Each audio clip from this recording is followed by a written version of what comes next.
all of you. And before I start, I'd just like to introduce myself. By profession, I am a surgeon. I go under the name of Dr. Shantanu Nagarkatti, and I work as a surgeon from 8 o'clock in the morning till 8 in the evening. But after 8 o'clock, what time I get, I devote as far as possible to spreading the message of the Bhagavad Gita.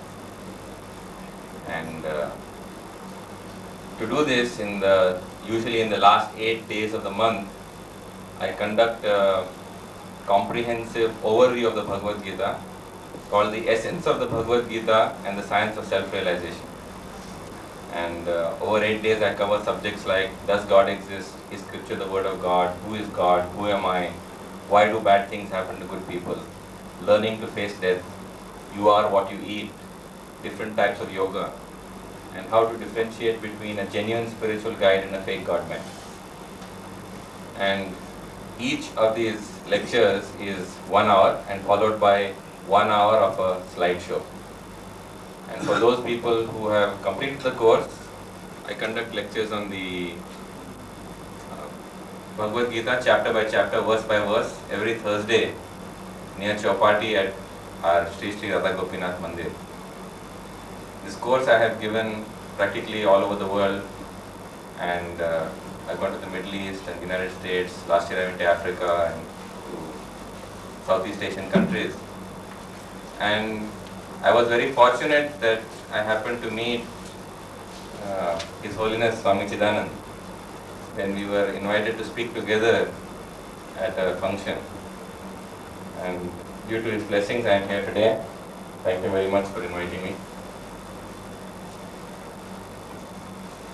Of course, I don't know what I am going to tell you that you do not already know, because you have spent so many years in a holy ashram with the association of saintly persons and studying the scripture, whereas I have had no formal training in Sanskrit, nor do I have any formal training in scripture, nor have I, for that matter, lived any significant period of time in any ashram. But by the grace and the blessings of my Gurudev, Srila Kirtanand Swami Bhaktipad, I have just been trying to follow his instructions and spread the message of the Bhagavad Gita.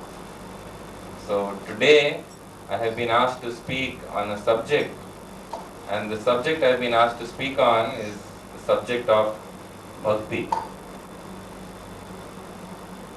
I remember some time ago my neighbor's wife came to my house and she was advising my wife how she should worship God. So she said, worshipping God with bhakti you have to do it properly. So my wife said, yes, so can you guide me how I should worship God properly in bhakti? So she said, you see, every Monday we go to the Shiva temple and we pray.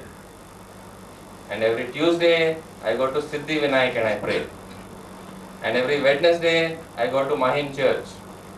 Every Thursday I go to Sai Baba Mandir. Every Friday I go to Devi temple. And on every Saturday I go to Hanuman Mandir. And of course every Sunday, maybe sometimes I do come to your temple. But she said, my process of bhakti or devotion is so wonderful that whatever desire I have, that desire is automatically fulfilled. I just have to ask God for something, and I go to all these places which are well known for fulfilling your desire. And it is such a wonderful thing that since I ask with such devotion, my desire is always fulfilled. So this is the path of bhakti. Of course, this is not the path of bhakti, because bhakti is something completely different from all this. But unfortunately, this is the case of most people in the world. Because those people who live in the world, who have a home and a family or job or business, they are full of desires, and they hope that by turning to God with devotion, somehow or the other God will fulfill their desire. And because of that, unfortunately, people have to some extent come under the illusion that what they're doing is bhakti. But what is the truth? Today is a very auspicious day. It is the appearance day of Chaitanya Mahaprabhu. And it is Chaitanya Mahaprabhu who taught us how to pray. And when he is praying to God, Chaitanya Mahaprabhu prays like this. He says, Na dhanam, na janam, na sundarim kavitam va jagdish kamaye, mama janmani janmanishware bhavatat bhaktir ahituki tvai. He says, God, I do not want wealth. I do not want beautiful women. I do not want any number of followers or disciples. I don't even want to be liberated from the cycle of birth and death. If you choose, I do not mind being born again and again and again, so that I can continuously serve you. So when I related this to a friend of mine, he said, don't want wealth, don't want beautiful women, don't want disciples and followers, and don't even want liberation from the cycle of birth and death. There has to be a catch somewhere. And that catch is that if he's, as long as he's serving God all the time, he is in such bliss and such happiness that it doesn't matter that he is born again and again and again. I said, well, that's one way of looking at it. But so that you don't misunderstand that that is what he wants, that he wants bliss and pleasure and release for himself, he continues and he says, Ashlisha va padratam pinastumam adarshanam mamhatam karotu va yatha tatha vizatu lampato mat prananathastu sa evanapara. He says, oh God, you shall be my worshipful Lord even if you treat me roughly in your embrace. Even if you kick me, even if you neglect me, even if you make me broken-hearted by not appearing in front of me, even then you shall be my worshipful Lord unconditionally. So this is what is bhakti. Bhakti is worshipping the Lord, pleasing God, serving Him, and being completely absorbed in thoughts of Him, not caring for wealth, for attractive members of the opposite sex, for disciples or followers, not even caring for spiritual advancement, not even caring whether you have peace of mind or not even caring whether you have happiness or bliss or not, and certainly not even desiring moksha or mukti, not even desiring that you should be liberated from the cycle of birth and death. So this is what bhakti really is. And unfortunately, people have completely misunderstood the idea of bhakti. The truth is that people do not understand that bhakti is the ideal goal of life. It is the ultimate goal of life. According to the Vedas, we have 4 Purushas. We have Dharma. That is the first. That is, we perform religious activity or we perform our duty and we try to fulfill our obligations to society and towards our job. Then we have Artha. We try to accumulate wealth, all the things of this world. Then we have Kama, that we seek legitimate sense gratification in the world. And finally, when we discover that none of these are really satisfying, finally we turn to moksha. In fact, it's a cycle not only in everyone's life, but it's a cycle in society as well. Whole societies go through this cycle. First seeking dharma, then artha, then kama, and finally seeking moksha. But beyond these 4, there is what is known as a Pancham Purusharth. And that Pancham Purusharth is known as Bhakti. Bhakti, the goal of life, is unfortunately not available to those who have not attained moksha. Strange, but it's true. That to attain bhakti, you must first attain moksha. Because without moksha, there is no question of bhakti. In the Bhagavad Gita, Lord Krishna says, he says, Ichha dvesha samuttena dvandva mohena bharata sarva bhutani sammoham sarge yanti parantapa. He says, in this world everyone is born and they are born into likes and dislikes, into the duality of the world. And as long as they are tossed between the dualities of the world, there is no question of their beginning to understand me. He says, Yesham tu antagatam papam, jananam punya karmanam, te dvandva moha nirmukta, bhajante mam dridavati. But those who have come to an end of sinful activity, those who have performed pious activity, those who have become free from the dualities of the world, only such people can actually engage in bhakti. In fact, Krishna also points out later in the Bhagavad Gita, and Krishna points out that after you attain moksha or mukti, after you attain the platform of Brahma-bhut, only then do you get pure love of God. It says, Brahma-bhut prasannatma na sochati na kankshati sama sarveshu bhuteshu mad bhaktim labate param. That when you reach that platform of Brahma-bhut, when you reach that platform of moksha, when you are free from hankering and lamentation, when you see all living entities as equal, as the same, he says only then you attain bhakti. And without understanding or without appreciating or coming to the stage of bhakti, one can never attain God. In the Bhagavad Gita, Krishna tells Arjuna, Naham Veder, you cannot understand me by studying books or scriptures. Na tapasa, not by performing austerities can you understand me. Na, not by giving charity can you understand me. Na cha ijjaya, not by empty rituals or worship can you understand me. He says, Bhaktya tva ananya shakya. It is only through undeviated devotion that you can understand me as I am. He also says later, Bhaktya mam abhijanati yavanyaschasmi tatvata tato mam tattvato gnatva vishate tadanantaram. It is only when you have attained bhakti and having understood me through bhakti, you can enter into my eternal abode from where there is no return.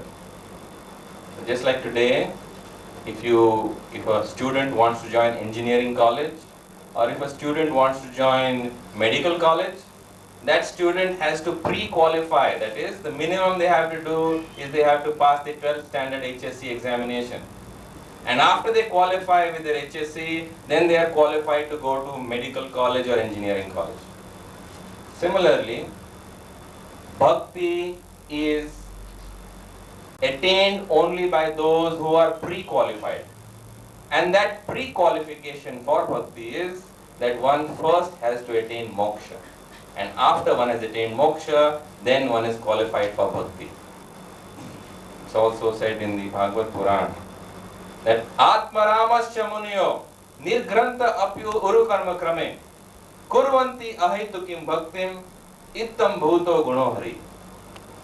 That those great sages who have actually crossed beyond the scriptures, they have actually transcended the scriptures because they have attained moksha. Such are the people who are attracted to God with devotion because the qualities of God are so attractive and so wonderful that their minds are automatically drawn towards them. It is also cautioned in the Bhagavad Puran. What happens to people who attain moksha and after attaining moksha they do not take to the process of bhakti? We see in the Bhagavad Puran that Brahma is speaking to Lord Krishna, Vishnu. And Brahma says, Ye anya aravindaksha vimukta maninas toy ashtabhavad avishuddha buddhaya aroya krichrena parampadata patanti ado anadritam yusmadangraya. That those great souls who by performing great austerities and tapasya finally attain moksha, and imagine that they have now become permanently liberated but refuse to take shelter of God through bhakti. He says such people are unable to maintain their position in spiritual life and they must fall down from that position again into material activity. So this is bhakti. Bhakti is the goal of life. Moksha is the pre-qualification for that goal. But to attain bhakti, to attain moksha, there are many different systems to attain. For example, you have many different varieties of yoga. And one of the methods by attain moksha and bhakti is known as bhakti yoga. That bhakti yoga and bhakti are two different things. Bhakti yoga is the means and bhakti is the end. Now bhakti yoga is a means which is universally applicable to everybody. And why is it universally applicable to everybody? Because it has been designed in that manner. Karma yoga is useful as long as you are working, but you cannot work the whole day. And when you are old and retired and you can't do much work, then what kind of karma yoga will you do? Jnana yoga is wonderful, but it will help you as long as you have the intellectual capacity to read and to understand. And that rules out most of the population. Because most people are not intellectually inclined. Well, you may want to take the process of Ashtanga Yoga, or the process by which you can, through Hatha Yoga and Raja Yoga, still your mind and realize God. But those people who seek God in this way are very, very limited. The truth is that the large majority of the population are spontaneously attracted towards and also find it easy to practice the method of bhakti yoga when it is scientifically taught to them. Any religious organization, any religious movement, any religious leader, if he hopes or wants his religious movement to become a mass movement, he cannot hope to neglect the process of bhakti yoga. Because it is only through bhakti yoga that the large mass of the population can be taken along with you. Therefore, I would like to speak a little bit about the process of bhakti yoga and how one engages in bhakti yoga. In the Bhagavad Puran, the actual process of bhakti yoga is taught by Prahlad Maharaj. Prahlad Maharaj is being tortured by his father, and his father is torturing his son, and he accuses his son of worshipping his enemy. He tells Prahlad that, my dear Prahlad, you are my son, but you are still worshipping my enemy. Vishnu is the one who has killed your uncle, my brother, and now you are worshipping my enemy. So Prahlad turns to his father and he gives him perhaps the most powerful message in the Bhagavatam. And he tells him, my dear father, please realize that in this world we have no enemy. In this world we have no enemy. The only enemy that we have is our own uncontrolled mind. Our own uncontrolled mind is the only enemy that all of us have. And in order to tame this mind, in order to silence this mind, he describes to him the process of bhakti yoga. And he says, Shravanam Kirtanam Smaranam Vishnu Pad Sevanam Archanam Vandanam Dasyam Sakhyam Atma Nivedanam Iti Pumsar Pita Vishnor Bhaktische Navalakshana Kriyate Bhagavate Adha Tanmanya Aditam Uttamam. Shravanam, the process of hearing. Kirtanam, the process of chanting or reciting. Smaranam Vishnu, thinking about God. Pad Sevanam, worshipping at the lotus feet of your Gurudev. Archanam, performing the worship of the Murti. Vandanam, reciting great prayers to the Lord. Dasyam, working as a servant of God. Sakhyam, living your life as a friend of God, and Atma Nivedanam, completely losing yourself and absorbing yourself in God. These are the 9 processes of Bhakti Yoga. These are the 9 activities that if you engage yourself in, you will be absorbed in God. So Chaitanya Mahaprabhu was asked that of these 9 activities, Shravanam, Kirtanam, Smaranam, Pad Sevanam, Archanam, Vandanam, Dasyam, Sakhyam, Atma Nivedanam, which is the most important? And when he was asked which is the most important of these activities, Chaitanya Mahaprabhu quoted a verse from the Brihad Naradiya Puran. And that verse from the Brihad Naradiya Puran is Harer Naam, Harer Naam, Harer Naam eva kevalam, Kalau naste eva naste eva gatir anyatha. There is no other way, there is no other way, there is no other way to realize God other than by chanting His holy name, by chanting His holy name, by chanting His holy name. The Bhagavad Puran describes this as the most powerful of all methods to reach God. It says that in different yugas there were different methods of worship.